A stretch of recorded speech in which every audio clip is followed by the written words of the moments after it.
Life is an amazing podcast, and it is presented and hosted by myself, Caro, and my sweet dog Sparky. Give it up for him. I hope you're ready. Enjoy. Welcome back to another episode of Go For Your Life. I'm here with my friend Nora. We go way back, and we have a connection from Amsterdam to India. Welcome, Nora. Hi. So nice to chat with you. When we met years ago, you were living in Hong Kong. Yes. And now we met in 2013. In 2013, yes. Wow. And now, so for a few years now, you've lived in India, right? This is our 5th year. We're here for about 4.5 years. Wow, it's that long already again. I know. That's crazy. just Time flies. Yeah, it does definitely fly, even in Corona times. Jesus. Yep. Oh my goodness. And the reason why I invited you, so I'm doing these podcast series, and I'm like sort of diving into these questions, sort of,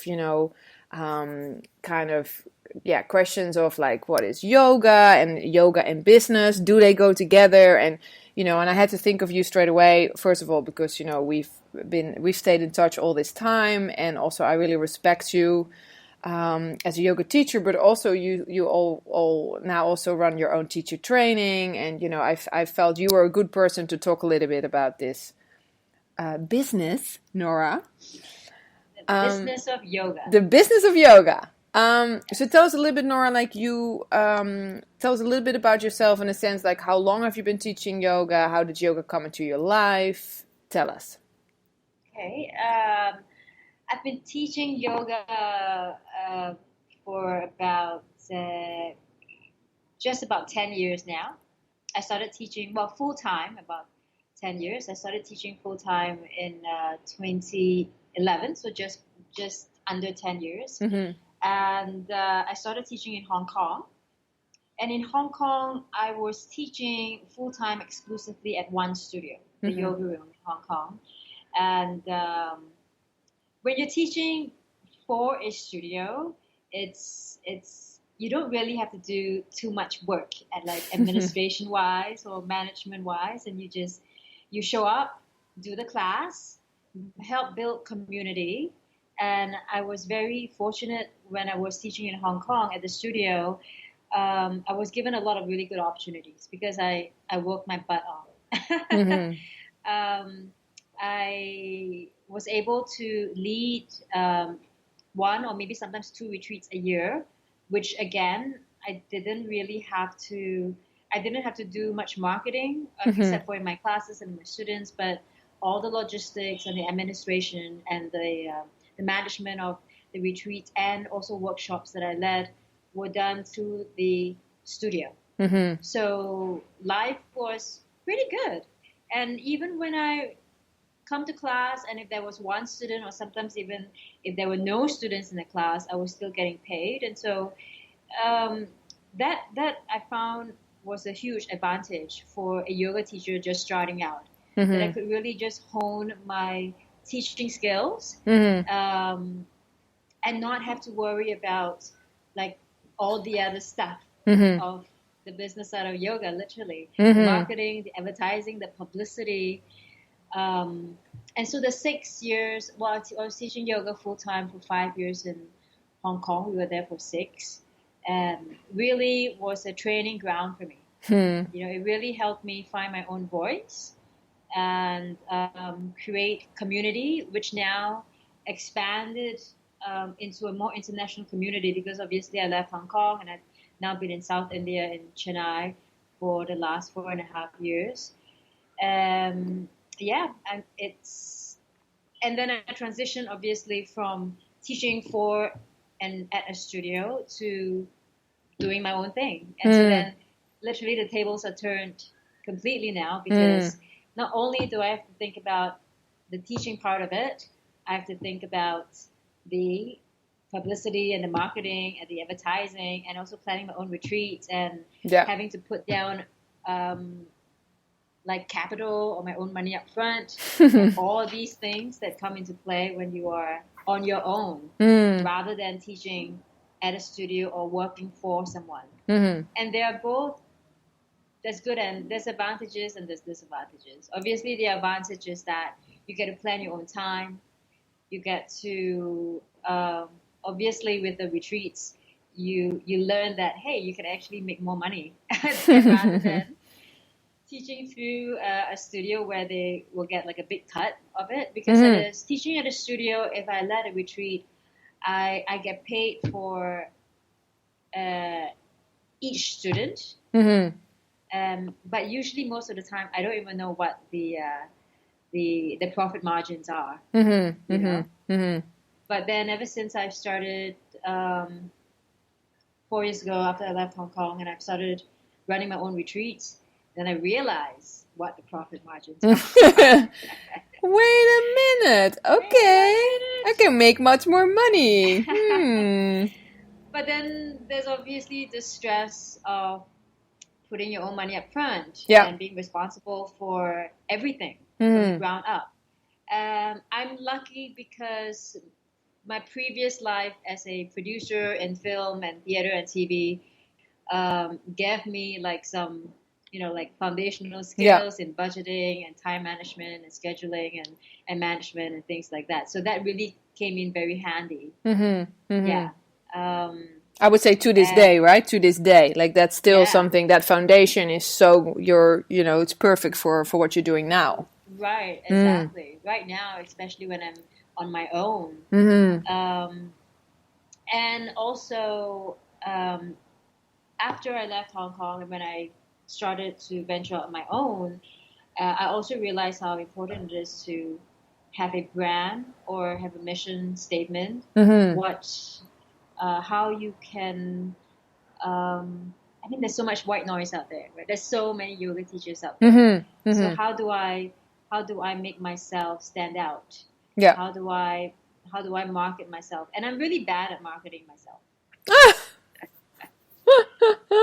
I'm really In what sense are you bad at it? Like you don't want to do it, or you don't know how to do it, or what do you mean with bad? Okay, I've got a love-hate relationship with social media. Don't we all? So when I was teaching full-time at a studio in Hong Kong, I don't have to bother about any of that at all. It was I built community through in-person direct relationships with students. I didn't use much social media when I was in Hong Kong. Very, very, very, very, very slight. Very, very lightly.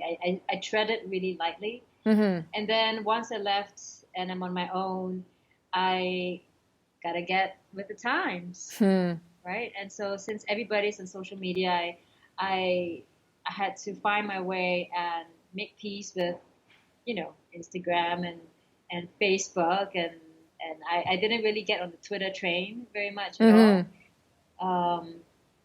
But I found marketing myself hard because I just find that I'm not a person to really like to put myself out there. I just feel, I don't know whether you feel this way, but I don't want to come across as narcissistic. It's a very fine line. Yeah, absolutely. No, I mean, Claire and I, Claire's the other teacher, we were just speaking. We were also talking about this, and it's like you are the product, and you are selling that product. Like that's I understand that that's Yes, I find that really hard, and I think so I've always kept my student base and my client base maybe a little bit small because I don't know, I feel uncomfortable really just seeing myself on this yoga business platform. I haven't learned how to really reconcile it yet. Well, that makes a lot of sense. Right. And but I know I have to. And being in India is a little bit different as well because when I'm here, because I'm here on a dependent visa. My husband Jason, you know, and is a is a music teacher at the American School here in Chennai, and so I'm here on a business visa. And the original idea was for me to be based in India and then travel to teach. Yeah. But do you feel that is the advertisement when you saw, for example, in Hong Kong, you know, when you saw that in the studio, and maybe even now when you do your own advertisement, do you feel students really come to you because of you said something on Facebook, or do you feel people just find you anyway? I think a lot of my students are word of mouth and recommendations. Yeah. I think that's still one of the most powerful tools. Yeah. It's and I'd rather that. I'd rather someone come because a friend told them that, oh, you know, check this teacher out, or maybe there are certain aspects of this teacher that really resonate with me, and maybe will resonate with you. You know, and I find word of mouth. Well, they might think that it's really old fashioned, but I find that word of mouth, people are just more sincere when they come. Right, it's more valuable. I think so too. Yeah. Right, so they're just not looking at you at face value. Yeah. You know. Yeah. And so I've been really grateful for that, and having, you know, students kind of word of mouth here, and also with people passing through Chennai. I've got a few who also word of mouth, like they were just traveling, and then they heard that, hey, there's this teacher here, you might want to check her out, you know. But it's been 4.5 years here. It's been hard because of you know, the legality. Yeah, it's the legal side of your situation. Legal side. But I've also learned though that having a brand, but not putting my name on the brand has worked really well for me. Yeah. One thing is because, you know, when we talk about names and forms, like I'm Nora Lim, yes. But the reason why I didn't want my brand to be Nora Lim Yoga or Nora Yoga or whatever it is, because it's also not about me. Yeah. It's not about Nora. It's about the practice. Yeah. And so, which is why my platform, Think Off the Mat, allows me to do that. So I can still be, I can let the practice speak for itself, and I can let the teaching speak for itself. Yeah. And not through Nora's mouth. You know. Yeah. Because at the end of the day, you know, the true self is beyond this physical shell of what it's being known as Nora. It's nameless and formless. So I found that I was very very mindful when I was thinking about, you know, how to create a brand.